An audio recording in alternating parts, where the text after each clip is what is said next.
raha tahaka izay eo amin'ny baolina lavalava dia iverina ho amin'ny baolina boribory ndray kosa sika ny eo amin'ny resaka volley no tiana resahana amin'izany ao anatin'ny fifaninanana eo anivon'ny Azoemi tanteraka ny valinadin'ny ekipan'ny Trésor raha nandresy ny ekipan'ny fanabeazam-pirenena teo amin'ny famaranana amin'ity taranja volley ity eo anivon'ny Azoemi tamin'ny seta 3-0 moa nandresen'ny ekipan'ny Trésor ny ekipan'ny fanabeazam-pirenena nandritra izany lalao famaranana izany.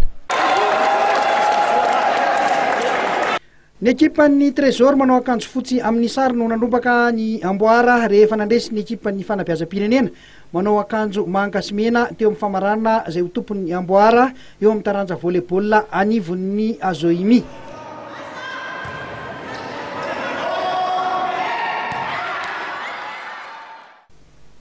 Resin'ny Trésor tamin'ny seta 3-0 teto ny fanabeazam-pirenena 5-20 no 2-20 5-20 no 20 2-20 no 5-20 5-20 3-20. Natanteraka ny valinadiny sady araka izany ny Trésor raha resiny zareo avy amin'ny fanabeazam-pirenena teo amin'ny fidinan'ny tompon-daka tamin'ny herinandro lasa. Laovana zany amin'ny ankapobeny dia azo atao hoe tsara noho tamin'ny taona lasa satria tsy nahita defety mihitsy zany zay tao anatin'ilay vainqueur de tour zany fa victoire tamina 3-0 foana taty amin'ny finale vao nanao 3-1 zany zay hita hoe ny tsara sa vuan'ny entraînement tsisy fiafarany zay natao zany na dia atao lalao.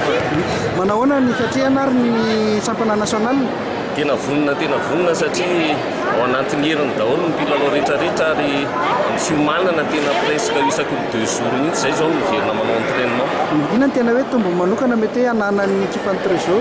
Ny tombony ananan'ny Trésor zany dia eo amin'ilay tohana anananay amin'ny alalan'ny direction générale anay izay manohana tanteraka anay amin'ny lafiny rehetra mihitsy na fandaharam-potoana fahana amin'ny lalao zany na manao entraînement ny ara-pitaovana sy ny rehetrarehetra mihitsy izay ararotina ny isorana ny zareo.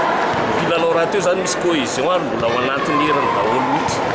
Tompolalaovana nafinaritra tsara ary tena fitosara zavana zany hoe tamin'ny finale faharoa teo zany ohatran'ny misy kely relâchement kely zay mampatonta le resy fa tamin'ilay voalohany efa tsara tamin'ny championnat. Manahoana ary ny fiomanana ny fiatrehana ny championnat national ho an'ny men? Tena mifamanomboka zao dia efa miposana mafy mihitsy satria tena somary sarosarotra ihany raha tamin'olona zany fa dia miomana dia zao mihitsy manohy an'ilay ezaka rehetrarehetra hatramin'izay. Ireo ekipa roa ireto araka izany no isolo tenina lamanga eo amin'ny fidinan'ny tompon-daka nasionaly izay ho tanterahana any Manakara.